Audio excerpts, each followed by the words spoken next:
Next technique is called brushing lances. This is like a boxer coming at you. Somebody's got a little bit of training, and they're going to attack your head with a quick left jab followed by a right hook. It's a common boxing type of an attack to the head. Left jab, right hook. So when these punches come at you, really all you're doing in brushing lances is you're just deflecting the two punches. You're brushing the lances or the swords off to the side. So as the left punch swings at you, you're just going to use a quick open hand, soft hand block to cause the deflection. As he throws the right strike, use this hand to block. So left hand's coming at you, block one, block two. But of course, in self-defense, we never just go defensive only and just block, but we always want to strike. And if we can strike as we're getting hit, that's the best time, because that's when the guy's really focused on hitting you and not thinking about his own defense. So when he throws his first shot, his jab, you block it, but at the same time you're blocking it, your right foot does a low kick, snap kick right to the groin. And that could probably end the fight right there, right? Just a quick block and then a quick snap kick to the groin. Then you step in with your right foot toward the guy as you do the next block. So if he fires that punch, you step in and block. But as you step in and block, you also fire your own left punch to the head. So you're doing three things. You're blocking, you're stepping in with all of your body weight, and you're punching the head all in one motion. And that's the end of the technique. It's very short. And you go back, cat stance, horse stance. So you're just using a deflection. You're blocking the first punch and the second punch, but as you're doing it, you are hitting the guy. So you're going to fire that low kick with your right as you do the left block. And then from there, you step in, block, and punch the head. The timing will be these two together, one, and then step in, punch. And you're just going to wipe the blood off the weapon. Cat stance. That's a really short one, but very effective. Brushing lances, block kick, block punch. So the next one, the third one in the sequence, is called plunging darkness. This is a guy grabbing you from the front by your jacket, your shirt. And this happens a lot when people are really angry. They want to grab you and they want to pull you in and try to intimidate you. So when somebody grabs you like that, what we do in plunging darkness is we bring our hands up like a wedge. We come up, and we're also coming in toward the guy's face. And to give this some power, we take our right foot and we step forward to put our body weight into it as we're stepping in. So we're using this wedge. We're going right into a soft bow. So our feet in a soft bow aren't as far apart, and both knees are bent. So we come in soft bow. At the end of this, we open up our hands and let them come across with a 5-finger eye rake, which is all of these fingers, but then you jab your thumb right into the eye. So you're cutting through the eyes, and then you're driving your thumb in with both hands. And we know that at least one of those digits is going to get at least one eye. That's all you really need. If they all go through, that would be great. So as he comes to grab you, you come in with your right foot and you cut through the eyes. If you were to do this before he even puts his hands on you, he's on the way in, that would be ideal. If he's already got you, it's a little harder to break that grip. It takes more energy, but you can do it. So we're going to go forward, we're going to cut through the eyes, and when his head goes back, it opens up his neck. We're going to drop 2 chops. They're going to come in and down. So they're going in also and hit the jugular vein, carotid artery on either side of the neck, cutting off the blood going to the brain. It just knocks them out. Just like punching somebody just knocks them out right away. So we step in, we go through the eyes, and then chops. As you hit him with the chops, he's probably going to lean back like this as they come in. This exposes the sternum. When the sternum gets exposed, what you do is you lift up your arm and you drop an elbow down into the sternum. It's a very powerful weapon. This is a very strong part of the anatomy.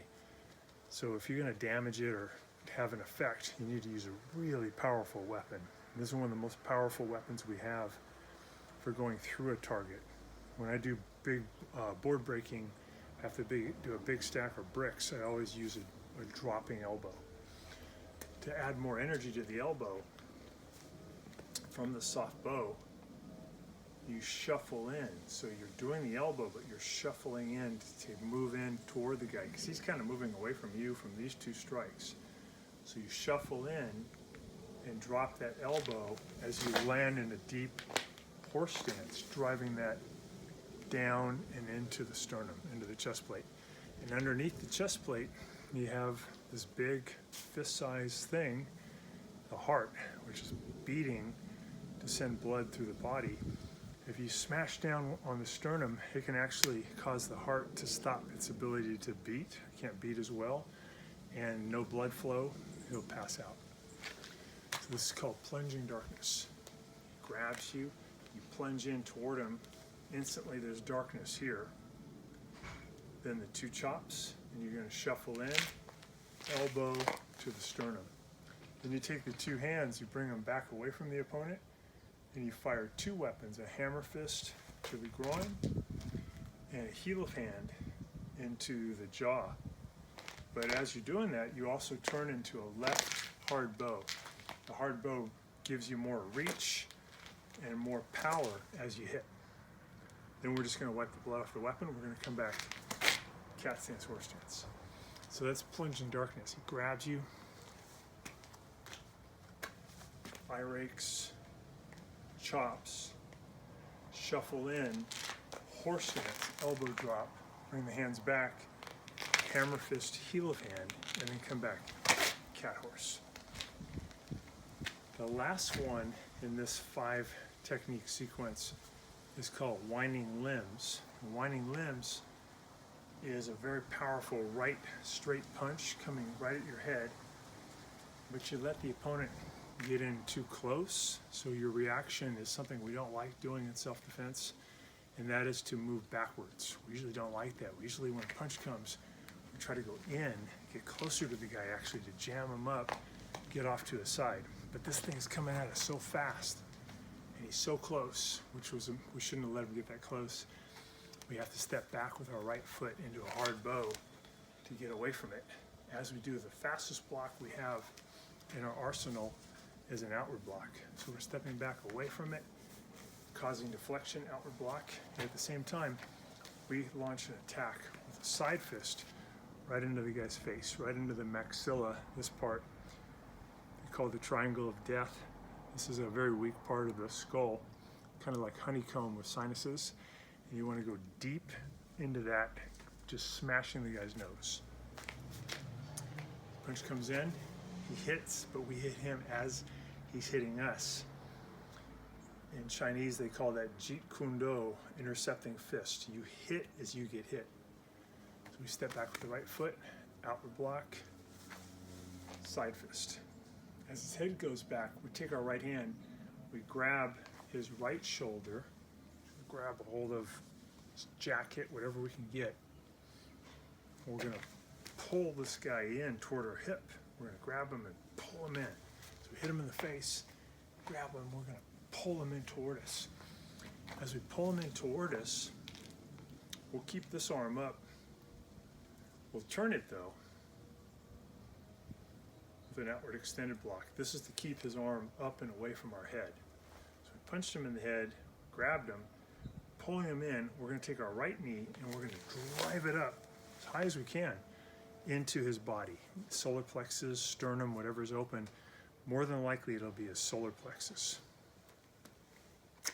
And the most powerful thing you can do when you hit somebody in self-defense is a knee, because a knee is the strongest muscles in your body, because it's using your leg, and because that lever is so short and so close in, it has the most potential for penetration of power. So that's probably the most powerful thing you can do. So we step back, we go side fist to the face, grab, pull in, and knee. And we take our right leg and just put it back where it was. As we put it back, take our left arm, lift up, have your arm go behind your back, kind of like we do in kata 5, to capture his arm behind your back. So his fist is somewhere over here. This, your bicep is against his elbow. Then you turn into a left hard bow. And that turn pulls the guy over, but also it makes his arm bend the wrong way. So you cause a dislocation of his elbow. So that arm he tried to hit you with, you break it. This is winding limbs. Step back with your right, outward block, side fist, grab his shoulder, pull him in, drive the knee as high as you can into the body, then step back where you were, lift this one, hook it behind your back, this goes into a guard, hard bow break. Then from here, you pivot into a soft bow as you fire a hammer fist down into the base of the brain, the medulla oblongata. You're going to hit into the most primal part of the brain, controls respiration, controls heartbeat, and you're going to hit that as hard as you can to try to knock him out. So you broke his arm behind your back as he bends over from the break, big circle with your right hand, and soft bow to drop lower, hammer fist to the base of the brain. Then take your right foot and cover back 90 degrees, back toward, if you're on the clock, that'd be back toward 9 o'clock into a horse. So use a soft bow, hammer fist to the base of the brain, step back, and your opponent will be laid out over here. So punch comes in, we go side fist, grab, this turns, knee, hook, hard bow here, hard bow to gives you the turn, gives you more driving energy, and then soft bow to drop lower to allow more downward energy to the base of the brain. Take your right foot and step back. Right hands. So that's a lot. We'll learn some more soon. We can take a look at how well you do with these 5. We want to get them fast, powerful, where you don't even have to think about them. And then we'll be giving you a little bit more of kata 5 soon.